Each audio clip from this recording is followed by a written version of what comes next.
Welcome to Inside Communications. I'm your host, Mike Bako. Today we go inside the world of public relations and its future. Are we within reach of a golden age of public relations? Today we go inside with Ken Makovsky to find out why he thinks so. Next on Inside Communications.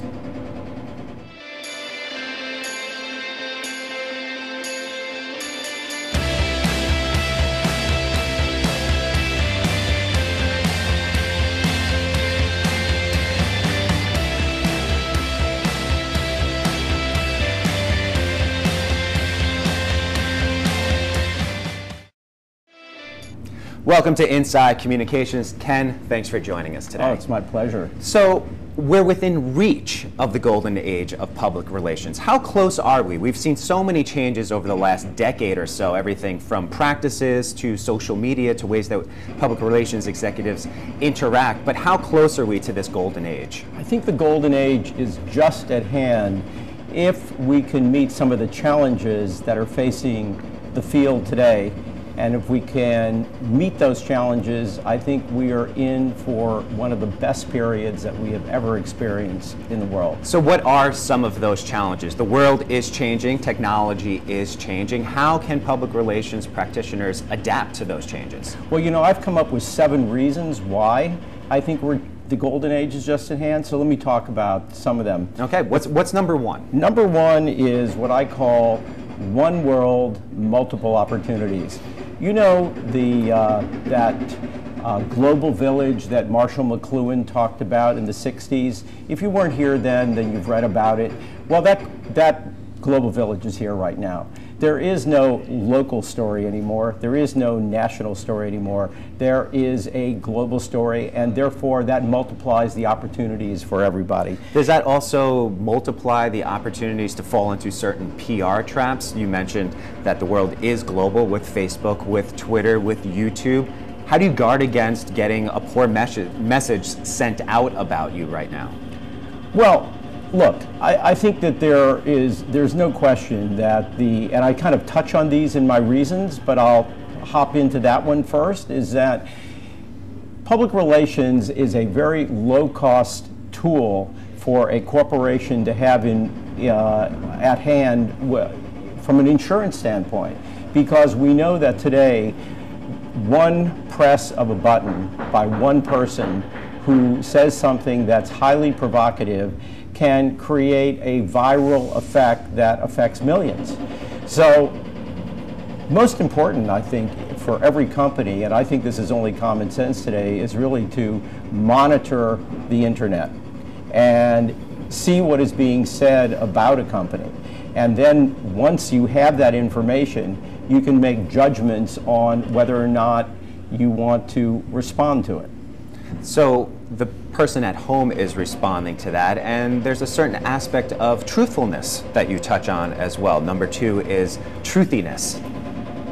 Yes, well, let me talk about that for a minute, because Stephen Colbert, the talk show host, created this term truthiness. And truthiness is meant to imply a so-called truth where there is no logic or evidence that it actually exists. In fact, it could be wrong. So that, in effect, has shifted the control of reputation from the institution, the corporation, the organization, to the stakeholder. And so now the stakeholder is more in control than ever before. And so I would kind of say Wikipedia is not the New York Times. And what has been created as a result of that is a trust problem. People don't know who to trust. And one of the leading agencies did a trust barometer, and it showed that the trust of U.S. business has dropped by about 8 percentage points in the past year, from about 54 to 46, putting it only within 5 points of last place Russia. So PR, the demand for PR, and one of the reasons we are going to enter a golden age, is that we need to rebuild trust in the American corporation, and that's going to create a demand for our services. How can you do that online? You mentioned that Wikipedia is not the New York Times, but so many people now are going to blogs for their information. They're going to influencers on the internet. If they're interested in a certain subject, they might not be going to the New York Times technology section. They may be going to a specific blogger if they want to see the new review for the new iPhone. So how do you guard against, or can you guard against, all the different areas where people are getting their information from? I don't think you really can guard against that. I think you can manage the message. And you can go in there by, going back to what I said, by monitoring it and making decisions that certain messages deserve to be responded to and other messages don't. I also think the proactivity of the company of getting its message out on the internet is going to, in many ways, support the point of view that it has, and it's going to build support among the public, particularly if it's focusing its messages among targets they basically want to reach. And that, in my opinion, is, and one other point which I think is particularly important here, is in view of the fact that the stakeholder is in a way in control. Among these stakeholders, there are people who really do support the corporate message, and third-party endorsement is one of the most important techniques for public relations. And for example, a number of companies today go out to bloggers in the same way that they used to go out to news media, and they will have a meeting of bloggers who are commenting on technology, or bloggers that are commenting on health, and invite them to their corporate headquarters and have meetings with them. And that's a way of getting the feedback that they need from people who are, in a sense, new gatekeepers. One of the ways that technology is certainly affecting public relations, we mentioned blogs and the internet, but also people watching things on their handheld devices, whether it be a BlackBerry or an iPhone, TV. How can public relations people leverage this new form of TV in a way that people are watching it on their devices at all times? It's not just in front of their TV at home. Well, you know, you hit upon a very important point in terms of how public relations is going to grow. When we go back to that golden age point, there was a professor at the Annenberg School of Communications in California, and he heads up the Center for the Digital Future.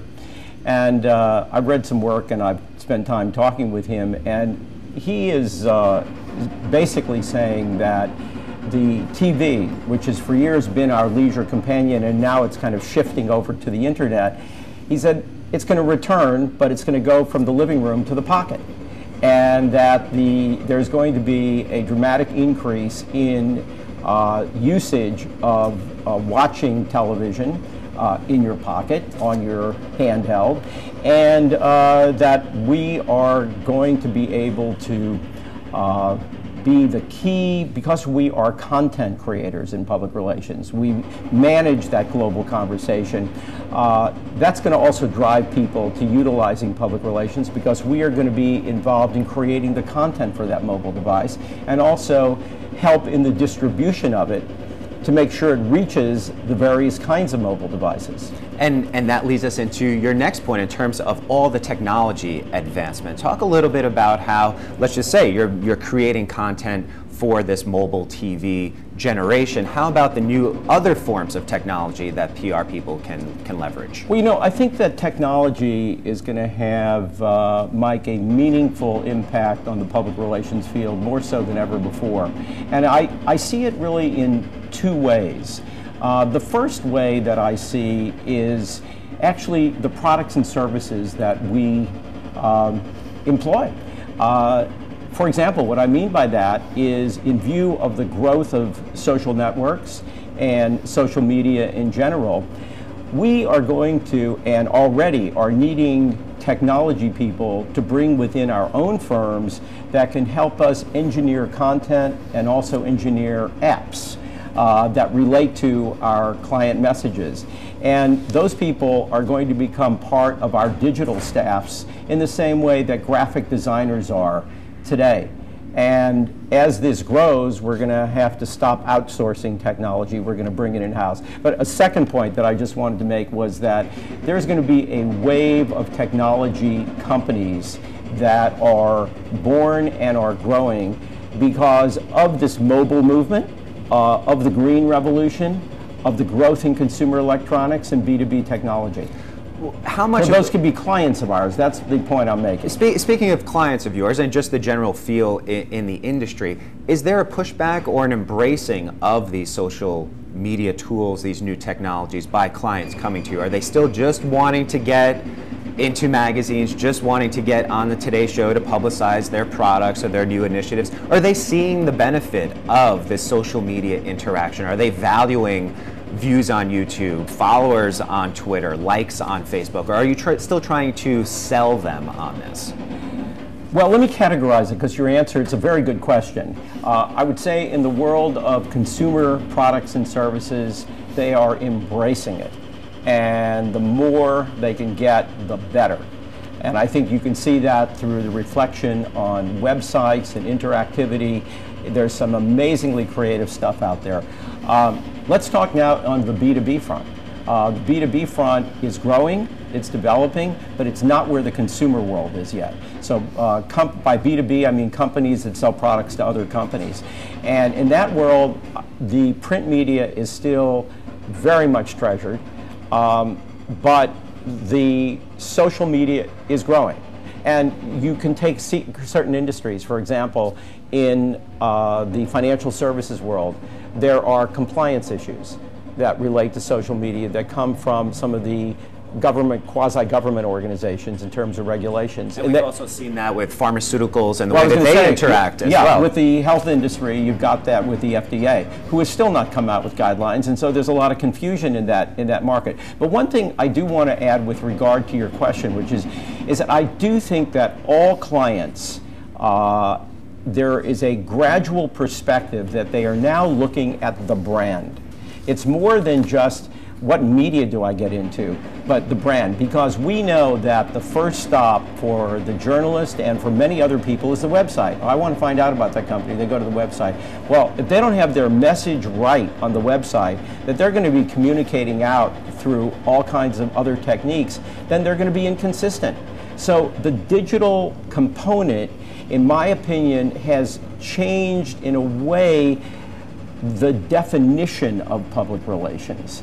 And I'm extremely excited about that because of the fact that it's opening up a whole new world for this business. And I just think that the demand for our services, again, going back to this golden age point, if we do it right, is just, we're reaching for the rainbow. You're reaching for the rainbow. You've been in this industry for so long to the point where you've had an illustrious career, a Hall of Fame PR executive. How about from the actual practitioners? Are people pushing back to some of these changes? As I mentioned, you've been in the business a long time. Do people want to keep it status quo, or are they embracing it as well? We spoke about clients, but how about people actually doing it? I think the talent in the industry is really excited.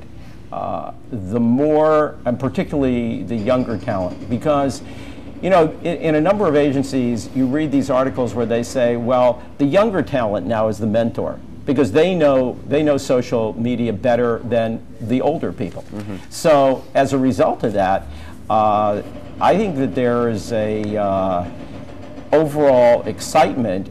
I will say this, that said, I think that there are still a shortage. And in fact, the study that I just read today, put out by McKinsey and Company, said that if you look across many fields where there is a need, and it really hits on our field, for this kind of talent that knows how to navigate the social media, it's still in a learning posture. Mm-hmm. We have people who are very strong at it, we have people who are medium, we have people who are just learning. And I'm sure that the successful firms will be emulated, just like in baseball, teams that followed the Moneyball principles, other teams catching up. So I'm sure that there'll be some of that learning curve and catching up. As we wrap up, what are some of the other key points that we haven't touched on in terms of reaching for that golden ring? How close are we to this golden age that you've been speaking about, that you've been writing about? what else do we need to know about how we get within that golden reach? Well, you know, one point that I would add that I think is very critical that I did include in speeches I've given and articles I've written is the fact that the cost of not doing public relations right is getting greater. So because of the fact that one person can start a revolution, or as the people, the Cairo protesters said, they used a combination of Facebook to schedule, Twitter to coordinate, and YouTube to tell the world about the protests, and it happened so fast that if you don't have an insurance structure set up through public relations, but you can bring a company down.